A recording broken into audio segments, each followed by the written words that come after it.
Hi friends, இன்றைக்கி வந்து Thursday morning. So morning to afternoon vlog தான் நீங்கள் பார்க்க போகிறீங்க. ஸோ மார்னிங்கே வந்து பிரேக்ஃபாஸ்ட்டுக்காக வந்து சட்னி செய்யலான்னு சொல்லிட்டு தான் ரெடி பண்ணிகிட்ருக்கேன். என்னோடய ஹஸ்பண்ட் வந்து ஒர்க் இருக்குது அப்படின்னு சொல்லிட்டு பிரேக்ஃபாஸ்ட்டும் வேணாம் லஞ்சும் வேணான்னு சொல்லிட்டாங்க. ஸோ இந்த மாதிரி டைமில் வந்து நானுமே வந்து பிரேக்ஃபாஸ்ட்டுக்கு சட்னிலாம் அரைக்க மாட்டேன். ஸோ இன்றைக்கி வந்து அரைக்கணும்னு தோணுச்சு. ஸோ அதனால தான் வந்து ஒரு தக்காளி வந்து ஆட் பண்ணியிருக்கேன். 1 டேபிள் ஸ்பூன் மிளகாய்த்தூள். இதை ஃபஸ்ட்டு நல்லா கிரைண்ட் பண்ணிவிட்டு அதுக்கப்புறமா லாஸ்ட்டாக பூண்டு ஒரு 4 பல் போட்டு நல்லா பல்ஸ் பண்ணி எடுத்துட்டேன். பாருங்கள், ரொம்ப கலர்ஃபுல்லாக சூப்பராக இருக்குது. இந்த சட்னி ஏற்கனவே நான் ஷார்ட்ஸில் அப்லோட் பண்ணியிருக்கேன். உங்களுக்கு வேணும்னா டீட்டெயிலாக வேணும்னா போய் செக் பண்ணி பாருங்கள். நான் கீழே டிஸ்கிரிப்ஷனில் லிங்க் கொடுக்குறேன். இந்த கடாய் வந்து பார்த்திங்கன்னா அம்மா தான் கொடுத்துருந்தாங்க. நம்ம கம்மியான ஐட்டம்ஸ் எதாவது செய்யணுன்னா மட்டும் நான் இந்த கடாய் வந்து யூஸ் பண்ணுவேன். ரொம்பவே நல்லாயிருக்கும் இந்த கடாய். ஸோ இப்போ வந்து பார்த்திங்கன்னா சட்னிக்கு தான் கடுகு, உளுத்தம்பருப்பு, அதுக்கப்புறம் ஃப்ரெஷ்ஷாக நேற்று வாங்கிட்டு வந்தாங்கன்னு சொன்னல கருவேப்பிலை நான் காட்டுறேன் பாருங்கள். ஸோ இந்த மாதிரி நம்ம வந்து டிஷ்யூ போட்டு வச்சிட்டோம் அப்படின்னா கொஞ்சம் நம்மளுக்கு நல்லா வந்து கருவேப்பிலை வந்து கருத்து போகாமல் வீணாகாமல் இருக்கும். ஸோ அதனால் வந்து இந்த மாதிரி போட்டு வைக்கலாம். அதுக்கப்புறம் நம்ம அரைச்சி வச்ச பேஸ்ட் இருக்குல்ல, அதையும் நான் ஆட் பண்ணிடுறேன். அதுக்கப்புறம் மிக்ஸி ஜாரில் வந்து கொஞ்சம் தண்ணி ஆட் பண்ணி அதையும் நம்ம ஆட் பண்ணிக்கலாம். தேவையான அளவுக்கு உப்பு சேர்த்து ரொம்ப கொதிக்கணும்னு அவசியம் இல்லை. ஒரு 5 மினிட்ஸ் கொதிச்சா கூட போதும். அந்த பச்சை ஸ்மெல் போகணும். லாஸ்ட்டாக வந்து பெருங்காயத்தூள் ஆட் பண்ணிக்கிட்டால் ரொம்பவே டேஸ்டியாக இருக்கும். கண்டிப்பாக இந்த சட்னி ட்ரை பண்ணி பாருங்கள். ஒரு தக்காளி தான் கரெக்டாக எனக்கு வந்து பாப்பாவும் அந்தளவு தொட்டுக்க மாட்டா. ஸோ எனக்கு மட்டும்தான் கரெக்டாக இருக்கும். ஸோ வந்து பாப்பா வந்து இந்த நேரத்தில் வந்து தூங்கிட்டு இருந்தா. ஸோ அதனால் வந்து நம்ம வந்து சாம்பார் தான் இன்றைக்கி வந்து மதியம் பிளான் பண்ணியிருக்கேன். ஸோ அதுக்கு வந்து ரெடி பண்ணிடலாம் அப்படின்னு சொல்லிட்டு தான். ஸோ துவரம்பருப்பு பார்த்திங்கன்னா கொஞ்சம் கம்மியாக இருந்தது. சரி, அதை ஃபில் பண்ணி வைக்கிறேன். இப்போ ஃபில் பண்ணிவிட்டு அதுக்கப்புறம் வந்து நம்ம பருப்பும் ஒரு சைடு வச்சிட்டோம் அப்படின்னா அதுவும் வந்து வெந்து வந்துடும். ஸோ ப்ரெஷரும் ரிலீஸ் ஆகி நம்மளுக்கு வந்து செய்யும்போது நம்மளுக்கு கரெக்டாக இருக்கும். ஸோ அதனால் வந்து ப்ரெஷர் குக்கரில் ஆட் பண்ணிக்கிறேன் துவரம்பருப்பு. நல்லா வாஷ் பண்ணிவிட்டு அதுக்கப்புறம் தண்ணி ஊற்றிட்டு தேவையான அளவுக்கு தண்ணி ஊற்றி மஞ்சள் கொஞ்சம் போட்டுக்கணும். அதுக்கப்புறம் கொஞ்சம் ஜீரகம், ஒரு 1/2 டேபிள் ஸ்பூன் அளவுக்கு ஜீரகம், பெருங்காயம் இதெல்லாம் போட்டுட்டு நம்ம வந்து ப்ரெஷர் குக் பண்ணலாம். எண்ணெய் கொஞ்சம் ஊற்றணும் அப்படின்னா நம்மளுக்கு வந்து சீக்கிரமாக பருப்பு வேகும் அப்படின்னு சொல்லிட்டு என்னோடய பாட்டி வந்து சொல்லி கொடுத்துருக்காங்க. ஸோ சாம்பார் வைக்கிறதுக்கான வெங்காயம், தக்காளி, அதுக்கப்புறம் காய்கறி என்னென்ன போட போகிறேன் அப்படின்றதையும் எல்லாத்தையும் எடுத்து வச்சாச்சு. இப்போ வந்து நம்ம ஒன்று ஒன்றா கட் பண்ணிடலாம். இப்போ வந்து டைம் வந்து பார்த்திங்கன்னா கரெக்டாக வந்து 8:30 தான் ஆகுது. ஸோ அதுக்குள்ளே ஏன் வந்து நான் லஞ்ச் ப்ரிப்பேர் பண்ணுறேன்னா, பாப்பா வந்து இப்போ தான் கரெக்டாக தூங்கிட்டுருக்கா. அவள் எழுந்துட்டா அப்படின்னா வந்து நம்மளுக்கு கட் பண்ணவே விடமாட்டா. தூக்கு அப்படின்னு சொல்லிட்டு வந்து பின்னாடியே வந்து நின்றுவா. ஸோ அதனாலே நான் முன்னாடியே இந்த மாதிரி ப்ரிப்பரேஷன் பண்ணி வச்சிட்டேன் அப்படின்னா ரொம்பவே ஈஸியாக இருக்கும். அதுக்கப்புறம் சப்போஸ் நான் அரிஞ்சு வச்சதுக்கப்புறம் அவள் எழுந்துட்டா அப்படின்னா கூட ஒன்றும் பிரச்சனை இல்லை. நான் அவளை தூக்கி வச்சுக்கிட்டே கூட சமைச்சிடுவேன். பட் அரியறது வந்து கொஞ்சம் கஷ்டமாக இருக்கும். ஸோ அதனால தான் வந்து அவள் எழுந்திருக்கிறதுக்குள்ளாரே வந்து நான் வந்து இதெல்லாம் கட் பண்ணிவிடுவேன். ஸோ ஹஸ்பண்டும் இருப்பாங்க. நம்ம சப்போஸ் பாப்பா எதாவது அழுதா கூட அவங்க பார்த்துப்பாங்க. அவங்க வேலைக்கு போனதுக்கப்புறம் நம்ம இந்த மாதிரி கட் பண்ணும்போது அவள் ரொம்ப அழுதானா நம்ம எதுவுமே செய்ய முடியாது. ஸோ அதனால தான் வந்து மார்னிங்கே வந்து இந்த மாதிரி கட் பண்ணிவிடுவேன். ஸோ எல்லோரும் வந்து என்ன நம்ம வீட்டில் இருக்கோம், குழந்தைய தானே பார்த்துக்குறோம் அப்படின்னு நினைக்கிறாங்க. பட் குழந்தைய பார்த்துக்கிறது ஒரு பெரிய பெரிய பெரிய டாஸ்க்கு. ஸோ அது குழந்தை இருக்கவங்களுக்கு கண்டிப்பாக புரியும்.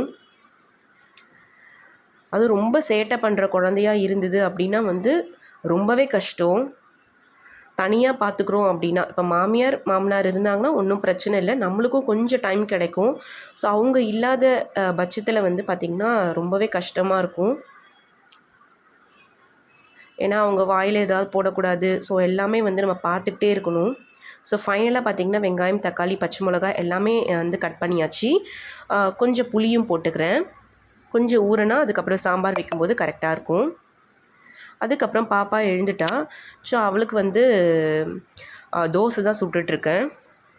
இன்றைக்கி வந்து பட்டர் கொஞ்சம் இருந்தது. ஸோ பட்டர் போட்டு அவளுக்கு சுட்டு தரலான்னு சொல்லிட்டு பிளான் பண்ணியிருக்கேன்.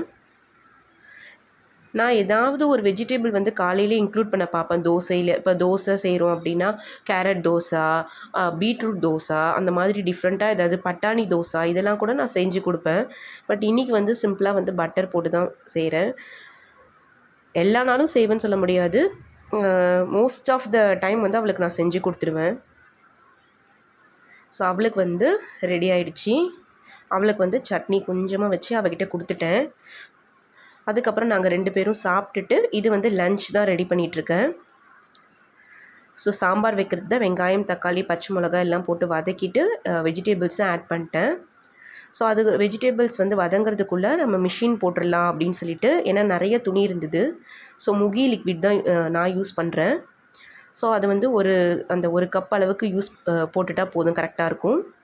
அதுக்கப்புறம் பாப்பா தான் ஆன் பண்ணணும்னு சொல்லிட்டு வந்து நின்றுட்டாங்க. ஸோ அவங்க கையை வச்சு நான் ஆன் பண்ணியிருக்கேன் பாருங்கள்.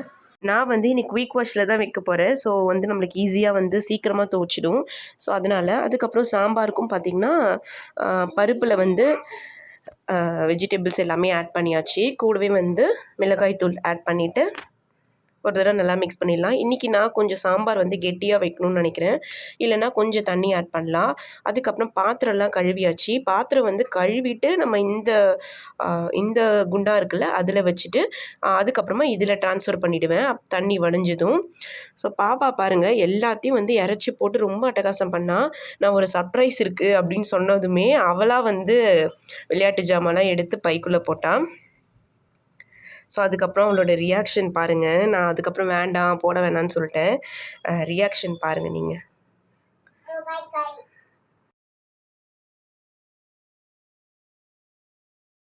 அதுக்கப்புறம் அவளுக்கு வந்து நான் சாக்லேட் தான் கொடுத்துருந்தேன், மஞ்ச் சாக்லேட்டு. பட் வந்து என்னைக்காவது ஒரு நாள் தான் நான் அந்த மாதிரி கொடுப்பேன். நம்மளுக்கு வந்து ஒர்க் இருக்குது அப்படின்னா வந்து அவள் ரொம்ப வந்து சேட்டை பண்ணுறா அப்படின்னா நான் அப்போ மட்டும் கொடுப்பேன். பட் நான் அதை என்கரேஜ் பண்ணல. நமக்கு வேறு வழி இல்லைன்னா அதை வந்து நான் கொடுத்துருவேன். அதுக்கப்புறம் பார்த்திங்கன்னா கொஞ்சம் இந்த புத்தர் சிலை அதெல்லாம் கொஞ்சம் டஸ்ட்டாக இருந்தது, அதெல்லாம் க்ளீன் பண்ணேன். ஸோ அப்படியே வந்து உங்களுக்கும் இதை காட்டுறேன். இது 3மே பார்த்திங்கன்னா அம்மா தான் கொடுத்தாங்க. ஸோ வந்து மோளம் அடிக்கிற மாதிரி பிபி ஊதுற மாதிரி ரொம்ப க்யூட்டாக இருந்தது. ஸோ புத்தருக்கு 2 சைடும் வச்சாச்சு. இது வந்து பாப்பாவுக்கு வந்து 6 மந்த்தில் எடுத்தோம். இதுதான் வந்து பாப்பாவுக்கு நாங்கள் போட்ட ஃபஸ்ட்டு இந்த ஃப்ரேமு. ஸோ ரொம்ப அழகாக இருக்கும். அதுக்கப்புறம் அவளோட விளையாட்டு ஜாமான்லாம் வந்து க்ளீன் பண்ண போகிறேன். ஆக்சுவலாக இதுவும் வந்து ஒரு வார்ட்ரோப் தான், பேபியோட வார்ட்ரோப்பு. ஸோ அதோட மேல் இந்த கவர் வந்து கிழிஞ்சிடுச்சு. ஸோ அதனால் வந்து நாங்கள் அதை வந்து பாப்பாவோட விளையாட்டு ஜாமாவாக வச்சு இந்த மாதிரி யூஸ் பண்ணிக்கலாம், ஷெல்ஃப் மாதிரி வச்சு யூஸ் பண்ணிக்கலாம். ஆனால் இது கம்ஃபர்டபுளாக இல்லை தான் இது. ஏன்னா வந்து பார்த்திங்கன்னா உங்களுக்கே தெரியும், லைட்டாக கோணலாக இருக்குது பாருங்கள். ஸோ அந்த மாதிரி தான் இருக்குது. அந்த கவர் போட்டால் தான் அது கரெக்டாக நிற்குது. ஸோ கவர் இல்லாதனால இப்படியே வந்து வச்சாச்சு. இப்பயும் வந்து அடுக்கி வச்சுட்டு, ஸோ இன்னும் கொஞ்சம் வந்து பார்த்திங்கன்னா ஜவுதார் கவரில் தான் வச்சுருக்கேன். ஸோ அதையும் வந்து நம்ம வந்து பாக்ஸ் போட்டு மாற்றணும். சாம்பார்லேயும் காயெல்லாம் நல்லா வெந்துருச்சு. ஸோ புளி தண்ணி வந்து ஆட் பண்ணிக்கிறேன். ஆட் பண்ணிவிட்டு அதையும் நல்லா மிக்ஸ் பண்ணிவிட்டு ஒரு 5 மினிட்ஸ் வந்து கொதிக்கட்டும். அதுக்குள்ளே நம்ம வந்து பாண்டா கார் வந்து கொஞ்சம் அழுக்காக இருந்தது. ஸோ அவள் வந்து அடிக்கடி ஓட்டுறா இது. ஸோ அதனால் அதையும் அந்த டஸ்ட்டெல்லாம் க்ளீன் பண்ண போகிறேன். ஸோ வாஷ் பண்ணால் தான் கொஞ்சம் அந்த நல்ல உள்ளே இருக்கிற அழுக்கெல்லாம் வரும். இந்த மாதிரி வாஷ் பண்ணால் தான் வந்து தொடச்சா போகலை. ஸோ ஓரளவு தொடச்சிட்டேன் நான் இப்போதைக்கு எல்லாமே ஓரளவு தொடச்சி வச்சுட்டேன். ஸோ நெக்ஸ்ட்டு வந்து சாம்பாரும் நம்மளுக்கு ரெடியாக இருக்கும். ஸோ அதையும் வந்து நம்ம இப்போ ஆஃப் பண்ணிடலாம்.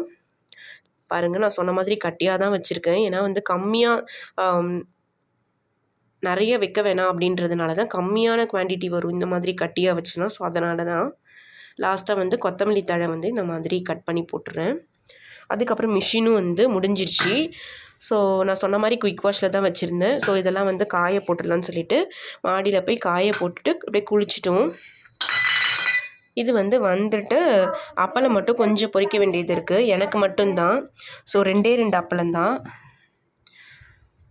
அதை வந்து பொரித்து எடுத்துடலாம். இன்றைக்கி வந்து சிம்பிள் லன்ச் தான். பட் வந்து சாம்பாருக்கு வந்து அப்பளம் வந்து ஒரு பர்ஃபெக்டான ஒரு சைட் டிஷ் தான். ஸோ வந்து ரெடி ஆயிடுச்சு. இப்போ நம்ம வந்து சர்வ் பண்ணிடலாம். நான் சொன்ன மாதிரி ஒயிட் ரைஸு, அதுக்கப்புறம் வந்து சாம்பார் பாருங்கள் நல்லா கெட்டியாக இருக்குது. அதுக்கப்புறம் அப்பளம். ஸோ இதுதான் எங்கள் வீட்டில் லன்ச். இதோட இந்த விலாக் நான் முடிச்சுக்கிறேன். உங்களுக்கு இந்த விலாக் பிடிச்சிருந்தா மறக்காமல் என்னோடய சேனல் லைக் பண்ணி ஷேர் பண்ணி சப்ஸ்கிரைப் பண்ணுங்கள் ஃப்ரெண்ட்ஸ். Bye friends.